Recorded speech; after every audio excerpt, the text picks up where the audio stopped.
আসসালামু আলাইকুম dear student, সবাইকে স্বাগতম আজকে আমাদের গাইডলাইন সেশনে।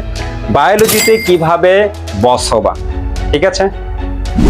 একটা কমন জিনিস সবার মাঝে পাওয়া যায়, যারা মেডিকেলে পড়তে চায় তাদের একটা বায়োলজির প্রতি আলাদা একটা টান থাকে, বা যারা মেডিকেলের এডমিশন প্রিপারেশন নিতে চায় আলাদা। আমি বলবো শুধুমাত্র মেডিকেল এক্সপিরিয়েন্স যারা আছে তারা না, যারা ফার্স্ট ইয়ার সেকেন্ড ইয়ার যে যেখানে আসো, যা স্টুডেন্টই থাকো তুমি, তোমার যে গোলই থাকো, তুমি ইঞ্জিনিয়ারিং গোল হোক, ভার্সিটি গোল হোক, মেডিকেল গোল হোক, বায়োলজিটাকে তুমি যদি একবার বুঝতে পারো আসলে বায়োলজিটা কিভাবে পড়তে হয়, তাহলে তুমি বায়োলজিতে বস হয়ে যাবে, ঠিক আছে।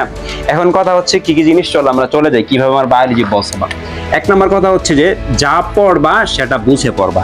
এখন ভাই বুঝেই তো পড়তে হয়, বায়োলজি তো বুঝি না, এটি সবার কমন সমস্যা। বায়োলজি বুঝি না, মুখস্থ করতে হয়। এখন বুঝো না বিধায় এটা তোমাকে মুখস্থ করে, তোমাকে কেউ বোঝাতে বা কেউ এইভাবে তুমি যেটা বুঝে পড়া দরকার তোমাকে কিভাবে প্রেজেন্ট করতে পারে না, বা তুমি কারোর সাথে ওই ক্লাসটা দেখো না, এরকম জিনিস। এখন বায়োলজির ম্যাক্সিমাম জিনিসই কিন্তু বোঝার মতো, ঠিক আছে, ম্যাক্সিমাম জিনিসই বোঝার মতো। এখন একটা শব্দ আসলো বায়োলজির, এই শব্দটাকে কিভাবে ভেঙে পড়া যায়। তোমার বায়োলজির আবরণ আছে পেরিকার্ডিয়াম, পেরি মানে চারপাশে, কার্ডিয়া মানে কার্ডিয়া কি হৃৎপিণ্ড, আবরণ তার। এরকম পেরি দিয়ে পেরিটোনিয়াম, ঠিক আছে, পেরিওস্টিয়াম, পেরিকন্ড্রিয়াম, প্রচুর জিনিস আছে। এইগুলাকে আমাদের শব্দ ভেঙে পড়তে হয়। আমি তোমাদেরকে স্যালাইভারি গ্ল্যান্ড অনেক জিনিস পড়াইছি, তারপরে পরিপাক শোষণ অনেক ট্রিক্স ক্লাস পড়াইছি, যেগুলো দেখবো প্রত্যেকটা ক্লাস কিভাবে ভেঙে ভেঙে পড়াইছি, ট্রিক্স দিয়ে পড়াইছি। এরকম শব্দের ব্যাখ্যা আছে, তাহলে আমাদেরকে ব্যাখ্যা জানতে হবে। দেন কিছু বেসিক জানতে হবে, যেটা একদম ট্রুলি জিনিস, কিছু বেসিক জানতে হবে। দেন শব্দ ভাঙন, যেটা বললাম মেডিকেল টার্মিনোলজি আছে, অনেক মেডিকেল টার্মিনোলজি গুলো তোমাকে খুঁটে খুঁটে পড়তে হবে, সেগুলো সম্পর্কে জানতে হবে। প্রত্যেকটা চ্যাপ্টারের এরকম অনেকগুলো বেসিক জিনিস আছে, কিছু মেডিকেল টার্মিনোলজি আছে, কিছু ট্রিক্স দিয়ে পড়ি আমরা, কিছু কাজ আছে, এগুলোকে তোমাকে ভালোভাবে বুঝে বুঝে পড়তে হবে। দেন হচ্ছে কেন হলো জানবা, ঠিক আছে। একটা জিনিস, যখন তুমি জুলজিটা পড়বা, জুলজিতে সবগুলো আমাদের হিউম্যান বডি রিলেটেড, মানব দেহের সাথে রিলেটেড, প্রত্যেকটা ফাংশন, প্রত্যেকটা বডি তুমি যখন পড়বা, তোমাদের রেসপিরেটরি সিস্টেমের ফাংশন, পরিপাক শোষণ, আমাদের পৌষ্টিকতন্ত্রের ফাংশন গুলা, তখন তুমি রক্ত সঞ্চালন পড়বা, এগুলো প্রত্যেকটাকে ভিজুয়ালাইজ করা যায়, ঠিক আছে, প্রত্যেকটাকে দেখা যায়, এগুলো বোঝা যায়, ঠিক আছে। বোটানি যদি একটু অন্যরকম, তো উদ্ভিদ গুলা দিয়ে আমরা রিয়েলাইজ করে পড়তে পারি বা ভিজুয়ালাইজ করে পড়তে পারি, ঠিক আছে, অনুধাবন করে সেটা পড়া যায়। প্রত্যেকটা জিনিসেরই কেন হলো বা কিভাবে হলো এগুলো আমরা জানা যায়। কাজ কি, এগুলোর প্রত্যেকটারই এক একটা ফাংশন আছে। যেমন তুমি রক্তের ফাংশন পড়তেছো, পরিপাক শোষণের বিভিন্ন ফাংশন আছে, কিডনির ফাংশন আছে, ফুসফুসের ফাংশন আছে। এই ফাংশন গুলো পড়লে তার অনেক জিনিস পারা যায়, এগুলো থেকে পরীক্ষা প্রশ্ন আসে। তো তোমার কি এই জিনিসগুলো যখন তুমি বুঝে পড়বা, তখন তোমার কাছে আর অনেক কিছু মুখস্থ করা লাগবে না, তুমি এমনি এগুলো পারবা, ঠিক আছে।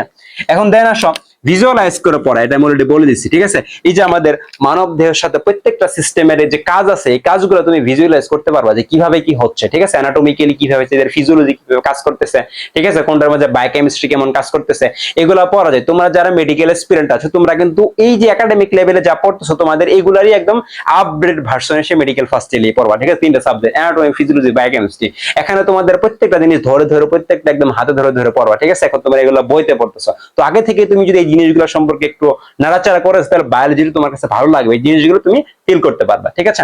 দেন হচ্ছে টেকনিক এবং ট্রিক্স জানা, এটা এটা অনেক মজার জিনিস, বুঝছো, টেকনিক এবং ট্রিক্স জানা। যেহেতু অনেক জিনিস মুখস্থ করা লাগে তোমাদের, এবং মেডিকেল ভর্তি করে কেমন কিছু প্রশ্ন আসে, যেগুলো আসলে এত কাজ, অনেক কাজ, এটা গোলজি বডির কাজ কোনটা, মাইটোকন্ড্রিয়ার কাজ কোনটা, ঠিক আছে, এরকম কিডনির কাজ, ফুসফুসের কাজ, এরকম প্রচুর থেকে প্রশ্ন আসে, এবং এক্সাম্পল, অনেকগুলো এক্সাম্পল দেওয়া থাকে। এগুলো আমাদের সহজে মনে থাকে না, এখন এগুলো আমরা টেকনিক দিয়ে মনে রাখবো, ট্রিক্স দিয়ে মনে রাখবো। অনেক বৈশিষ্ট্য, অনেক অনেক পর্বের বৈশিষ্ট্য, এগুলো আমাদের মনে রাখতে, সেগুলো কিভাবে আমরা মনে রাখতে পারি। পরিপাক শোষণ প্রচুর এনজাইমের নাম মনে রাখি, সেগুলো আমরা কিভাবে মনে রাখতে পারি। হরমোনের নাম মনে রাখতে, সেগুলো আমরা কিভাবে মনে রাখবো। স্নায়ুতন্ত্রের প্রচুর কাজ আছে, সেগুলো আমরা কিভাবে মনে রাখতে পারি।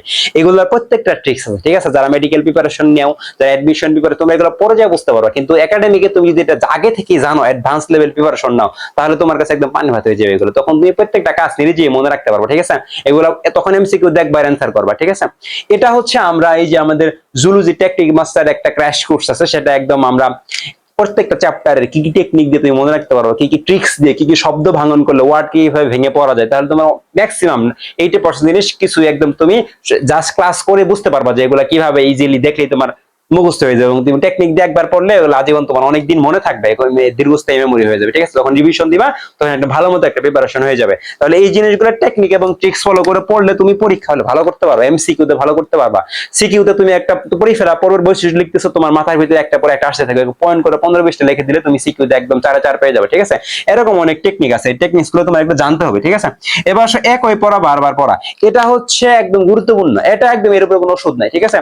একই পড়া বারবার পড়া। এখন এটি বড় সমস্যা আমাদের, যে আমরা একটা পড়া একবার পড়লে সেটা আর পড়তেছে না, মনে হয় সেটা হাফেজ হয়ে গেছে, সেটা আমরা একদম বন্ধ করে রেখে দেই, আর জীবনে ওটা পড়বো না আমরা। পরবর্তীতে যখন পড়তে যাই কিছু মনে নেই, আর সব ভুলে গেছি। ঠিক আছে, এটা করা যাবে না। তুমি যদি আসলে বায়োলজিতে বস হতে চাও, নিজেকে বস করতে চাও, তুমি একজন টিচারের মতো হবা। তুমি একজন টিচারের মতো, তুমি যা পড়ছো সেটা আর কখনো বারবার সেটা পড়বা। টিচার কি করে একটা জিনিস বারবার পড়ে, আমরা কি তোমাদের একটা জিনিস বারবার পড়ে তখন তোমাদের মনে হয় আল্লাহ ভাইয়া সব জানে, ঠিক আছে, ভাইয়া সবকিছু জানে, কারণ আমরা একই জিনিস বারবার পড়াই স্টুডেন্টদেরকে। এখন তুমি যদি একই জিনিস বারবার পড়ো, তাহলে তুমি ওই টিচারের মতো হয়ে যাবে, তোমার একদম সবকিছু মাথার নখদর্পণে থাকবে। ঠিক আছে, একদম সবই পারবা। এখন কথা হচ্ছে তুমি একটু টিচারের মতো করো, তোমার ফ্রেন্ড তাদেরকে বলবা, একদিন পরে তাদেরকে বলবা যে এটা এইভাবে দেখ, এই ফ্রেন্ড এটা এইভাবে হয়। ঠিক আছে, অন্যকে, যে আমি পয়েন্ট লিখে রাখছি, যা পড়ছো সেটা মনে মনে কল্পনা করা এবং অন্যকে পড়া বলা। ঠিক আছে, তুমি বায়োলজি যেটা পড়ছো, আজকে এরিথ্রোব্লাস্ট পড়ছো, আজকে হচ্ছে এরিথ্রোসাইটোসিস পড়ছো, লিপোসাইটোসিস পড়ছো, এগুলো একটু ফ্রেন্ডকে বলো, দেখবেন এটা মানে এটা। ঠিক আছে, তোমার বন্ধুকে বলো। এভাবে বললে তুমি যদি বলার অভ্যাসটা করো, তাহলে তোমার ওই জিনিসটা ভালো মতো মেমোরাইজ হয়ে গেছে। ঠিক আছে, তুমি অন্যজনকে পড়াইতে পারতেছো। এটা কিন্তু মেডিকেল এসে ডেমো সিস্টেম আমরা বলি। ঠিক আছে, একজন আরেকজনকে পড়ায় দেয়া, এরকম অনেক মানুষের যারা একজন কোনো পড়ে তারা অনেক ভালো পারে, পরীক্ষায় ভাইবাতে গিয়ে প্রচুর ভালো করতে পারে। তো তুমি এটা কিন্তু ভুলবা না। তাহলে এটা একটা জিনিস, তুমি যে একটা পড়ছো সেটা তুমি যখন একটু রিয়েলাইজ করবা, ধরো তুমি চোখ বন্ধ করে কল্পনা করবা যে তোমার পড়াটা মনে আছে কিনা, বা কিভাবে পড়ছিলা, কি কি জিনিস ছিল, এগুলো একটু মনে রাখার চেষ্টা করো। যখন তুমি মনে করতে পারবা, তার মানে তুমি এটা ভালো মতো তোমার একটা পড়া হয়েছে। ঠিক আছে, যখন মনে করতে পারো তখন আবার দেখবা, একটু বই থেকে দেখবা, দেন হচ্ছে আবার পড়বা। ঠিক আছে, তাহলে এই কয়েকটা ওয়ে ফলো করে তুমি যদি পড়তে পারো, তোমার একদম বায়োলজিটা একদম সহজ হয়ে যাবে এবং তুমি ভালো করতে পারবে ইনশাআল্লাহ। ঠিক আছে, তোমার যদি কোনো প্রশ্ন থাকে, আর যারা আমাদের ক্লাস সম্পর্কে জানতে চাও, এই কমেন্ট বক্সে তুমি কমেন্ট করে রাখলে তোমাদেরকে ডিটেইলস দিয়ে দিব। এন্ড হচ্ছে যারা কোনো প্রশ্ন থাকে, তাহলে বায়োলজি রিলেটেড যে কোনো প্রশ্ন থাকলে এই কমেন্ট বক্সে করে রাখবে, আমি ইনশাআল্লাহ তোমাদেরকে এগুলোর উত্তর দেওয়ার চেষ্টা করবো। আজকে এ পর্যন্তই। আসসালামু আলাইকুম সবাইকে।